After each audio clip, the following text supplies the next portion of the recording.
hiperemia e congestão. Bom, esse aqui é o nosso roteiro. A gente começa com o básico, o que esses dois fenômenos têm em comum.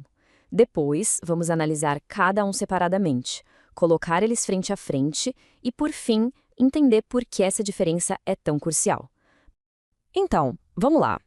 Para começar, é importante entender que, apesar de parecerem a mesma coisa à primeira vista, hiperemia e congestão são processos com origens bem diferentes. O ponto de partida é o mesmo. Nos dois casos, o resultado é um aumento no volume de sangue numa área específica do corpo. A grande questão, o pulo do gato, está no porquê e no como esse sangue se acumula ali. E é isso que a gente vai desvendar. Para ajudar a visualizar, pensem numa rodovia. A hiperemia seria como construir mais pistas. É uma ação deliberada para aumentar o fluxo de carros, para que mais veículos cheguem ao destino. Já a congestão é um belo do engarrafamento. O fluxo fica lento, os carros se acumulam, não por aumento da chegada, mas por dificuldade na saída. Certo, então vamos mergulhar primeiro na hiperemia. Lembrem-se, a rodovia com mais pistas, o processo ativo. Então, a hiperemia é isso, um processo totalmente ativo. O corpo, de forma intencional, dilata as arteríolas. Para quê? Para mandar mais sangue arterial, rico em oxigênio, para um tecido que está precisando. É uma resposta fisiológica a uma demanda. E isso acontece tanto em situações normais do dia a dia, ou seja, fisiológicas, como os músculos que ficam vermelhos durante o exercício, quanto em situações patológicas, como a vermelhidão clássica de um processo inflamatório. E aqui a gente vê a prova visual.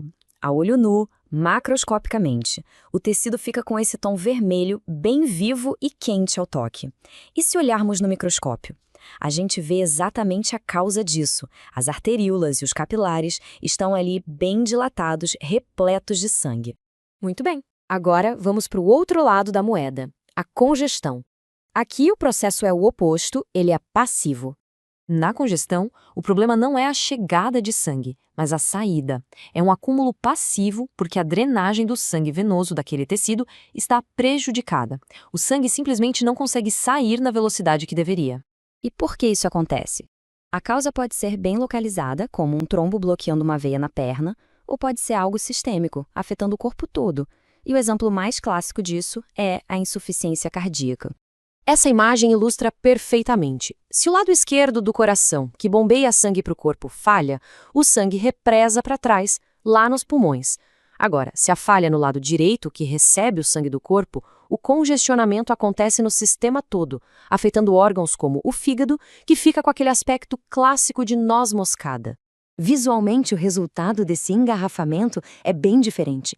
A cor é um azul avermelhado, o que a gente chama de cianose, porque o sangue ali é venoso, pobre em oxigênio, e o tecido tende a ser mais frio. Ok, agora que já vimos os dois lados, vamos para o confronto, colocar tudo lado a lado para não restar nenhuma dúvida. E aqui está o resumo de ouro. Essa tabela deixa tudo claríssimo. O mecanismo, ativo contra passivo. O vaso afetado, arteríolas contra vênulas. A cor, vermelho vivo contra cianose. A temperatura, as causas, está tudo aqui, de forma bem direta. Mas afinal, por que é tão importante saber essa diferença? Por que isso é tão crítico na patologia? Porque entender a diferença nos dá a pista da causa do problema. Identificar uma hiperemia geralmente aponta para uma resposta normal do corpo ou uma inflamação. Já a congestão acende um alerta vermelho para algo mais sério, como uma obstrução ou até uma falência de órgão. E a congestão que não se resolve, a crônica, é especialmente perigosa. Essa pressão constante e a falta de oxigênio podem causar vazamento de líquido para os tecidos, formando edema, levando à morte de células e, a longo prazo, até a formação de cicatrizes permanentes nos órgãos. E para fechar, fica uma reflexão. Se a congestão crônica deixa o sangue praticamente parado e o tecido todo sofre com isso, que tipo de cenário está sendo criado ali?